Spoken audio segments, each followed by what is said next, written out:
Hey guys, what's up? This is Shift Break with Alex and Nick.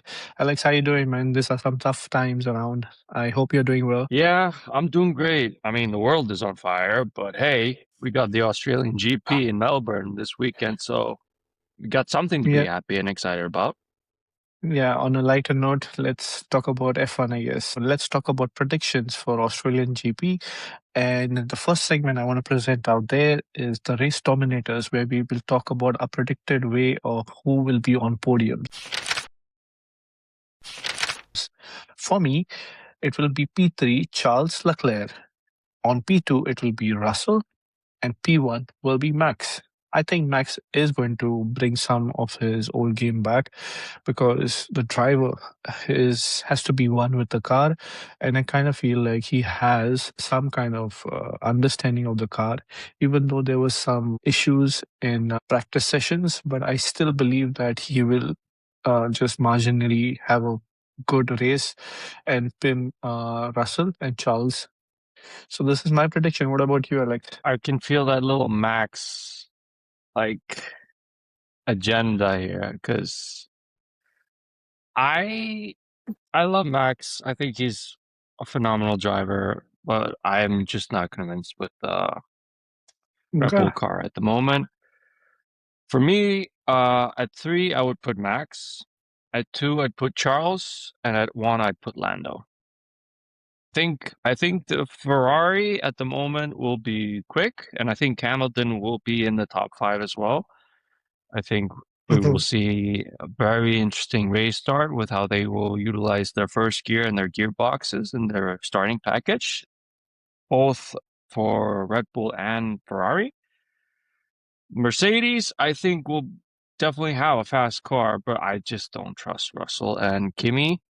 I think Okay. they can get good times in qualifiers, but when it comes to the actual race, I think there will be some sputters for sure.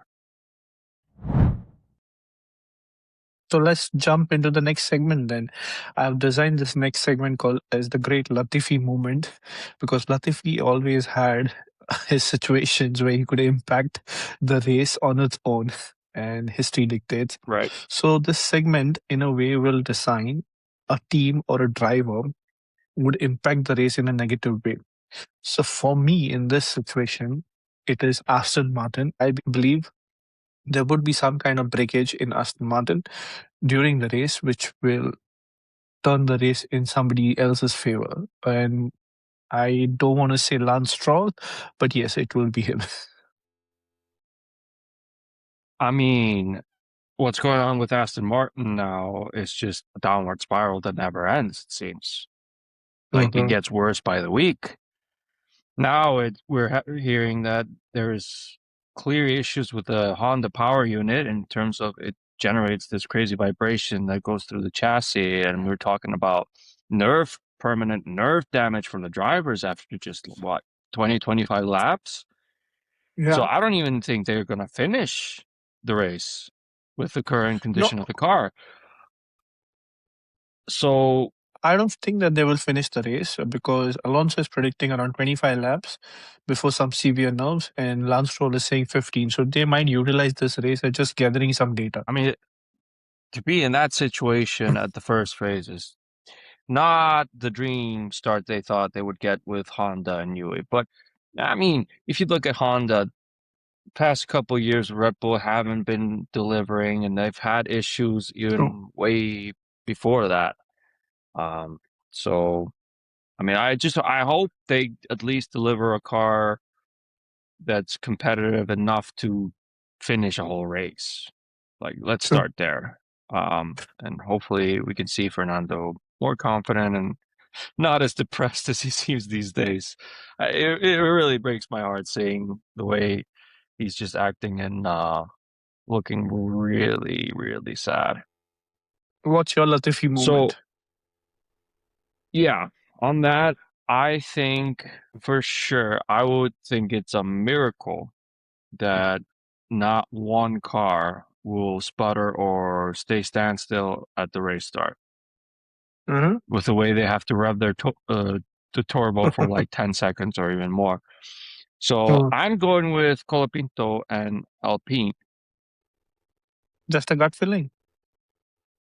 I just feel like either Colapinto he doesn't move his car, it just gets stuck, or he just like goes out first turn.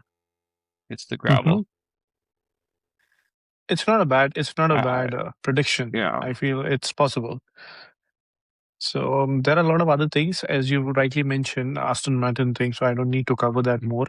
And the other thing which I really wanted to talk about is I know these are testing times, and there are a lot of people stranded in Gulf areas, and I hope everybody's doing safe.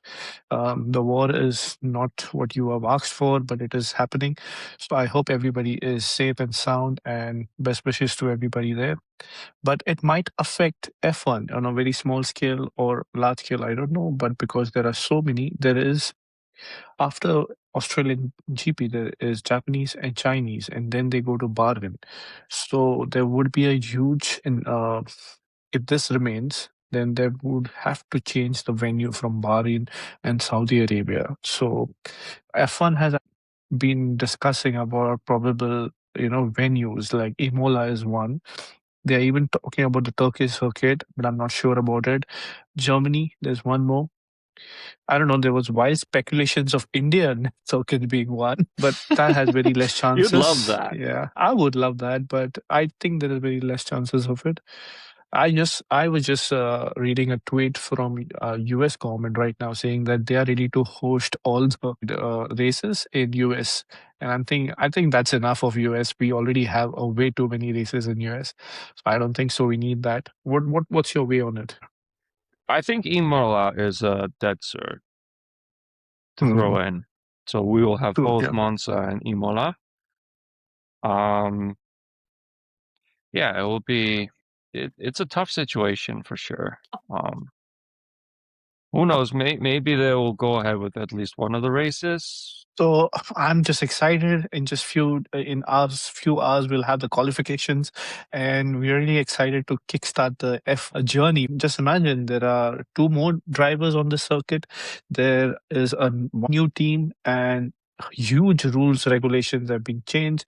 So it is a complete unknown. So I'm expecting a banger, and hope you guys also have fun like what we are doing. So that's it. This is our prediction. And we're going to keep track of who wins the prediction on our review systems. So, Alex, are you ready for that battle? Are we going to do a point-based system where we guess and whoever gets the most right Yeah, at the he end of the has to season give to gets a something. reward? I think that's going to keep it interesting. Yeah.